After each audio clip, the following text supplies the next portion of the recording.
All right, let's get into it. Today, we are diving deep into a book that, honestly, is a total game changer, Atomic Habits by James Clear. We're going to unpack its super powerful framework for making these tiny changes that, you guessed it, lead to some pretty remarkable results.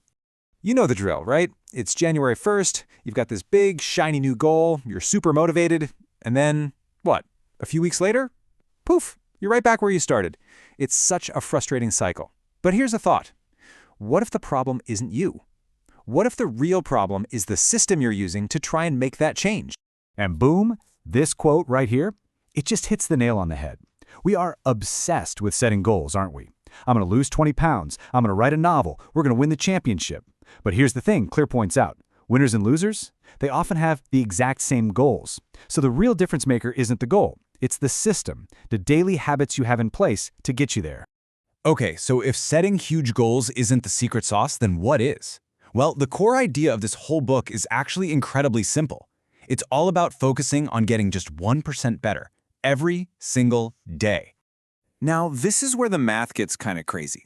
You might think, okay, 1% a day for a year, that's 365% better, right? Wrong. Because of the power of compounding, if you improve by just 1% each day, by the end of the year, you're not just a little better. You are nearly 38 times better. That's a staggering result from something that feels so small day to day. And that's the key right there. It's not about addition, it's about compounding.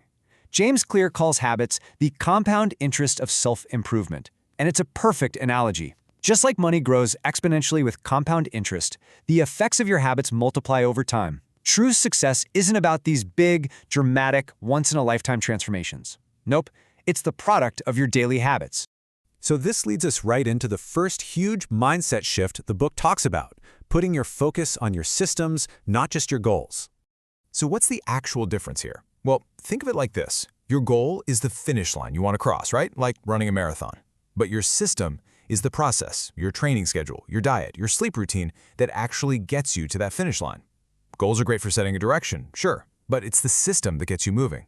And besides, once you achieve a goal, what's next? A good system lets you keep making progress forever.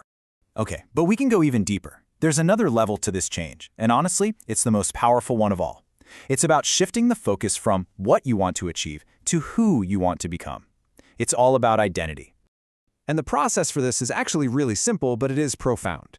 Step 1, you decide the type of person you want to be. So instead of, I want to lose weight, you think, I am a healthy person. Instead of, I want to write a book, it's, I am a writer. See the shift? And then step 2 is you just prove it to yourself with tiny, consistent wins. I absolutely love this idea from the book. Every single action you take is like casting a vote for the person you want to be. So every time you go for a run, even a short one, you're casting a vote that says, I'm a runner. Every time you write just one page, you're casting a vote for, I'm a writer. These little habits start to build up a pile of evidence for your new identity, and that's what makes the change stick for good. All right, so we've got the big ideas down. Focus on systems, focus on identity. But you're probably asking, how do I actually build these habits? Well, that's where the super practical part of the book comes in, the 4 laws of behavior change.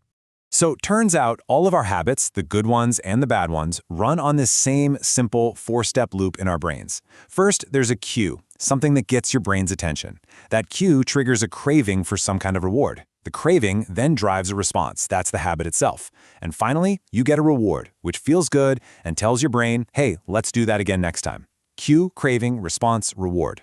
Simple.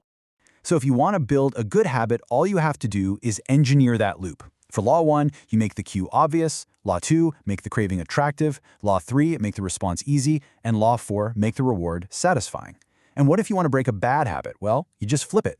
Make the cue invisible, the craving unattractive, the response difficult, and the reward unsatisfying. It's this beautiful, simple toolkit for basically designing your own behavior. Okay, let's bring all this theory down to earth. How can you use this right now, today, to build your very first tiny habit? We're going to focus on that powerful 3rd law. Make it easy. This is where the 2-minute rule comes in, and it is absolutely brilliant for crushing procrastination. The rule is this: whatever new habit you want to start, scale it down so it takes less than 2 minutes to do. The point here isn't to get amazing results on day 1. The real goal is just to master the art of showing up. That's the first hurdle. So what does this look like in practice? Well, run 3 miles becomes put on my running shoes. Read a whole book this week becomes read 1 page. Or meditate for 10 minutes becomes sit and meditate for just 60 seconds. First, you make the habit a standard part of your routine, then you can optimize it later. You have to master the habit of just starting, because let's be honest, that is almost always the hardest part. And finally, let's quickly touch on that fourth law: make it satisfying. See, our brains are wired to love immediate rewards. And a super simple way to give yourself that hit of satisfaction is to use a habit tracker. Every single time you do your little 2-minute habit, you get to put a big X on the calendar. Just seeing that chain of X's grow is incredibly motivating. It builds momentum. And remember the golden rule here. It's okay to miss a day, life happens, but never ever miss twice in a row. So that's the big picture. The main takeaway from Atomic Habits is that all huge things really do come from tiny beginnings. You don't need some massive, heroic action to change your life. What you need are those small, consistent habits that cast vote after vote for the person you truly want to become. So that really just leaves one question for you to answer.